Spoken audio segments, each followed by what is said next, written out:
Dear students, हम लोग पिछले क्लास में सेल के डिफिनीशन के बारे में चर्चा किए हुए थे। आज हम लोग उसी को आगे बढ़ाते हुए आज सेल थ्योरी पर चर्चा करेंगे कि सेल थ्योरी किसने प्रपोज किया, सेल थ्योरी में क्या कहा गया और उसका क्या मतलब है, उससे किस तरह के क्वेश्चंस आते हैं एग्जामिनेशन में। इन सारी बातों पर आज हम लोग चर्चा करेंगे। लेकिन पिछले क्लास में जो पढ़े थे उसको रिकैप करते हुए हम लोग आगे के बातों पर डिस्कशन करेंगे। तो पिछले क्लास में हम लोगों ने सेल का डिफिनीशन पढ़ा था कि सेल जो है, cell is fundamental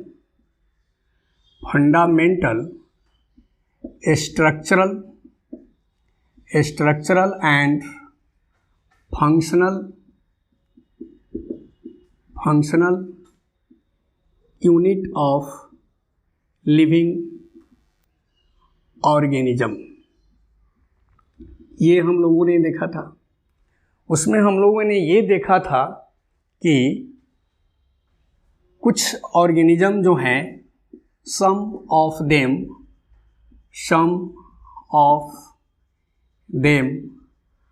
are unicellular, कुछ यूनिसेलुलर होते हैं जो कि सिंगल सेल से बने होते हैं, which composed of single cell. For example, bacteria. तो जितने भी लिविंग ऑर्गेनिज्म हैं उनके बॉडी के स्ट्रक्चरल और फंक्शनल यूनिट सेल होते हैं। इस पर हम लोगों ने चर्चा किया था। उसमें से कुछ यूनिसेलुलर जिनका बॉडी सिंगल सेल का बना होता है, जैसे कि बैक्टीरिया। उसमें हम लोगों ने देखा था कि सम ऑफ देम आर मल्टीसेलुलर।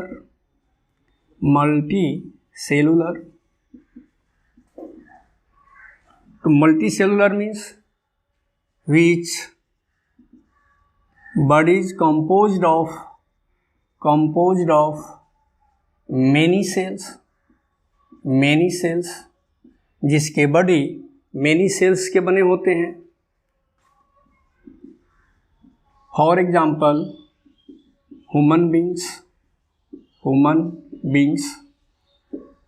तो हम लोग इस पर भी चर्चा किए थे कि यूनिसेलुलर ऑर्गेनिज्म क्या होता है, मल्टीसेलुलर ऑर्गेनिज्म क्या होता है। उसके बाद ये जो यूनिसेलुलर ऑर्गेनिज्म होते हैं ये कैपेबल होते हैं अपने इंडिपेंडेंट एग्जिस्टेंस के लिए।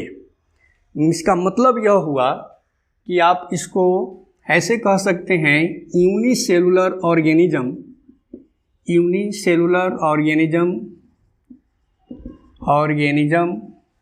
Are capable of independent existence. Secondly, and perform all the essential function of life. इसका मतलब ये हुआ कि जितने भी यूनिसेलुलर ऑर्गेनिज्म हैं जिनका बॉडी एक सेल का बना होता है, वे ये अपने एक ही सेल के माध्यम से अपना इंडिपेंडेंट एग्जिस्टेंस रखते हैं। कहने का मतलब कि वे अपने जिंदगी को जीने के लिए किसी दूसरे पर डिपेंड नहीं करते।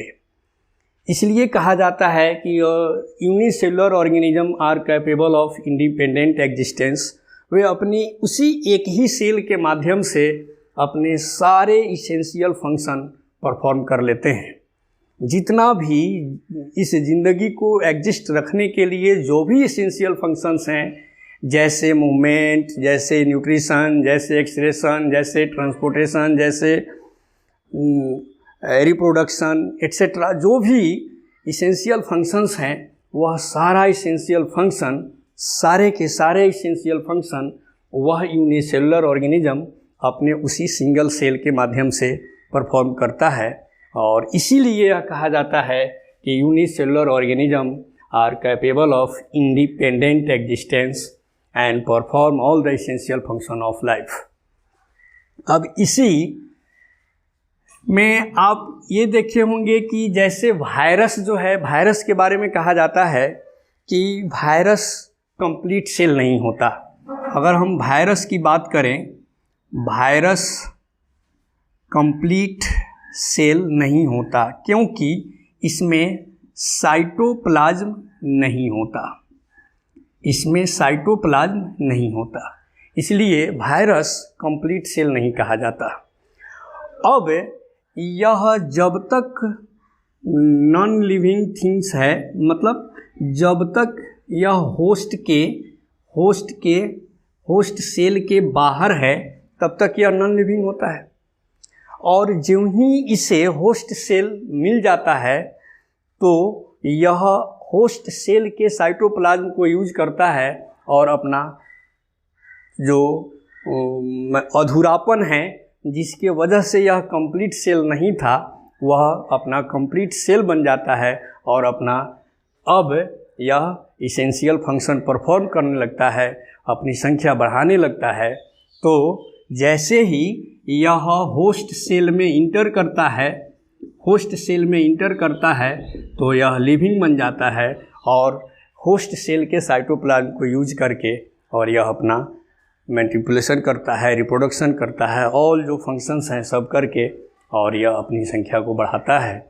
तो इसको वायरस को हम लोग नॉन लिविंग और लिविंग के बीच का लिंक कहते हैं, link between living and non living. तो इसके रेस्पेक्ट में आप एनसीईआरटी पढ़े होंगे, एनसीईआरटी में बहुत ही अच्छी बात लिखी हुई है वायरस के रेस्पेक्ट में ही कि एनीथिंग, ये आप ध्यान दीजिएगा, anything less than the complete structure of a cell, complete structure of a cell does not ensure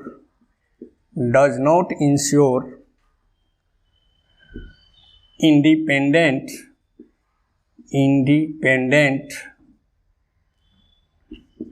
existence.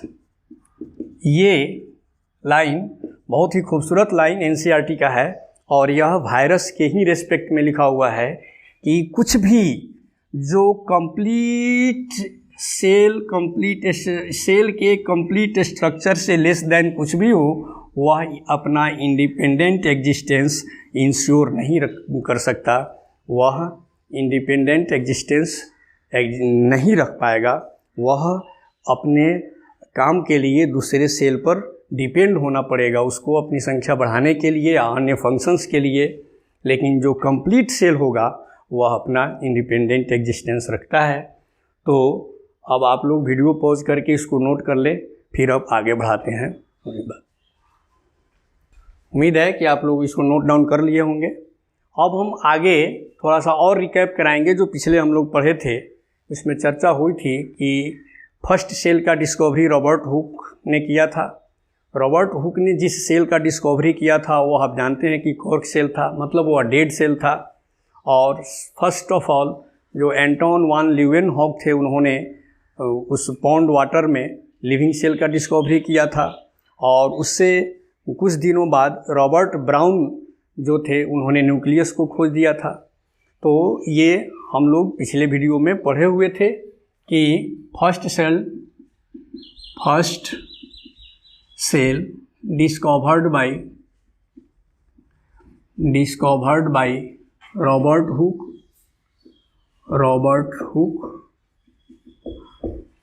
And Robert Hooke, तो याद रखेंगे यहाँ डेड सेल, वह डेड सेल था।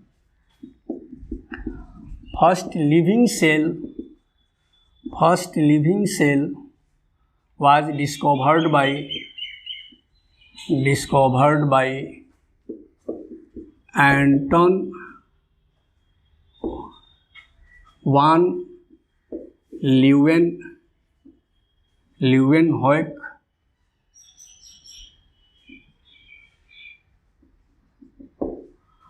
and nucleus discovered by Robert Brown. तो यहाँ पर थोड़ा सा ध्यान दीजिएगा, रॉबर्ट ब्राउन और रॉबर्ट हुक, कंफ्यूज नहीं होइएगा। अब इसके बाद हम लोग अपने मेन टॉपिक सेल थ्योरी पर, सेल थ्योरी, ये सेल थ्योरी। तो सेल थ्योरी का जो ही नाम आता है तो उसमें दो नाम स्पष्ट आते हैं, स्लेडेन एंड स्वान का। Sladen, cell theory was proposed by Sladen and स्वान।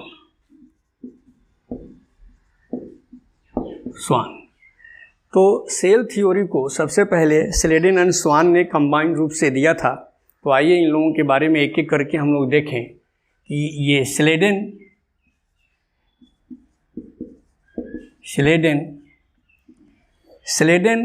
एक बोटेनिस्ट थे। स्लेडेन एक बोटेनिस्ट थे। तो जाहिर सी बात है कि जब ये बोटेनिस्ट थे तो ये प्लांट के बारे में ही अपना स्टडी किए होंगे। He examined all types of the plant. इन्होंने हर तरह के पौधों का अध्ययन किया, हर तरह के पौधों पर अपना एक्सपेरिमेंट किया। छोटा सा पौधा, उससे बड़ा पौधा, हर तरह के पौधों को देखा और इन्होंने अपने थ्योरी में कहा कि all the plants composed of many types of cell. All the plants composed of many types of cell and ये प्लांट्स जो है वह विभिन्न तरह के सेलों से बने होते हैं, प्लांट्स का बॉडी। और ये सेल जो है आपस में मिलकर तो टिश्यू बनाता है। And which further group into tissues. और यही सेल फर्दर ग्रुपिंग कर टिश्यू बनाता है। हम सभी जानते हैं, जैसे मान लीजिए यह एक प्लांट है तो इसमें बहुत सारे सेल, ये बहुत सारे सेल से मिलकर बने हैं, बहुत सारे सेल कर। और ये जो सेल हैं ये आपस में मिलकर इस तरह के सेल के ग्रुप बनाते हैं। और ये सेल का ग्रुप बाद में क्या कहलाता है? टिश्यू। यही सेल का ग्रुप टिश्यू कहलाता है। तो ये बोटेनिस्ट होने के नाते इन्होंने प्लांट के बारे में एग्जामिन किया और हमको सेल थ्योरी के तौर पर बताया कि जितने भी प्लांट हैं, चाहे वह छोटा हो, मध्यम आकार का हो या बड़ा हो, ये सब तरह तरह के सेल से बने होते हैं और वही सेल टिश्यू बनाते हैं, प्लांट टिश्यू बनाते हैं, जिसको हम लोग प्लांट टिश्यू कहते हैं। और ये स्लेडेन ने बताया था। और ये स्वान जो थे, स्वान एक जूलॉजिस्ट थे। अब जूलॉजिस्ट हैं तो ये इनका अपना जो एक्सपेरिमेंट होगा वह एनिमल्स पर होगा, डिफरेंट टाइप्स के एनिमल्स। तो इन्होंने अपना एनिमल्स पर स्टडी किया, लेकिन यह एनिमल्स के साथ साथ प्लांट पर भी स्टडी किए थे। ये जूलॉजिस्ट थे, इनका ज़्यादातर एक्सपेरिमेंट एनिमल पर था, लेकिन इन्होंने प्लांट पर भी अपना स्टडी किया था। और इन्होंने कहा था दो बातें कि all the animals composed of cells, चाहे वह कोई भी हो, एनिमल्स हो, वह सेल का बना होता है। और इन्होंने कहा कि cell is surrounded by a thin outer layer, cells is surrounded by a thin outer layer which is today known as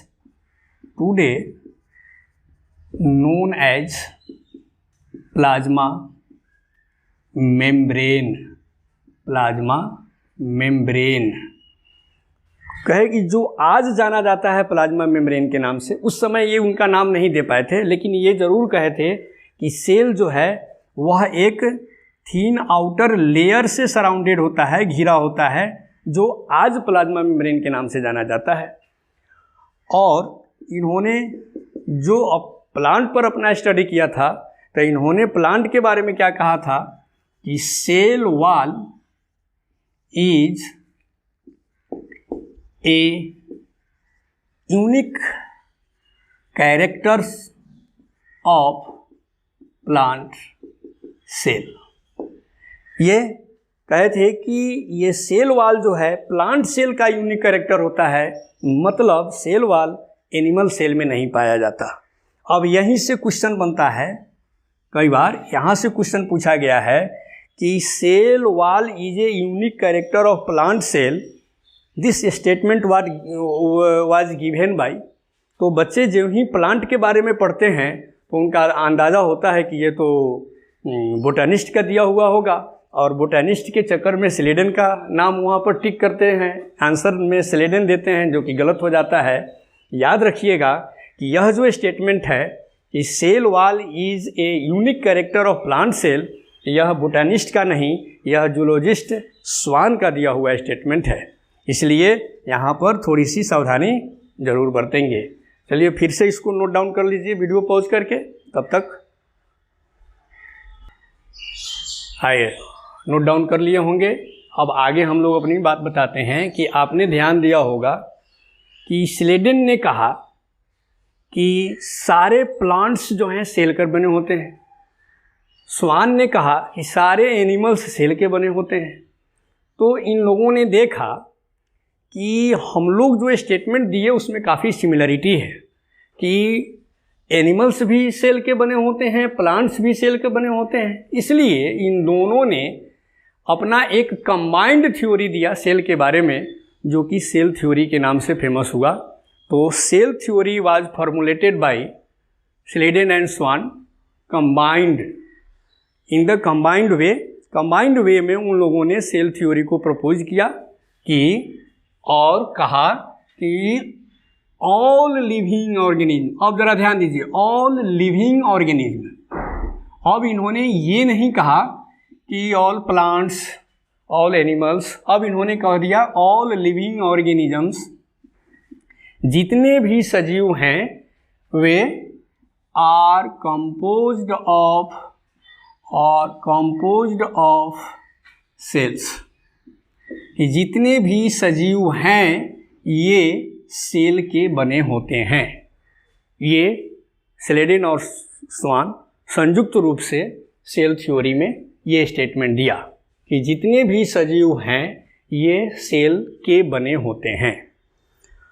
अब उनसे यह क्वेश्चन पूछा गया कि ठीक है, चाहे प्लांट हो, चाहे कोई एनिमल्स हो, छोटा हो बड़ा हो, सब जो है सेल्स के बने होते हैं।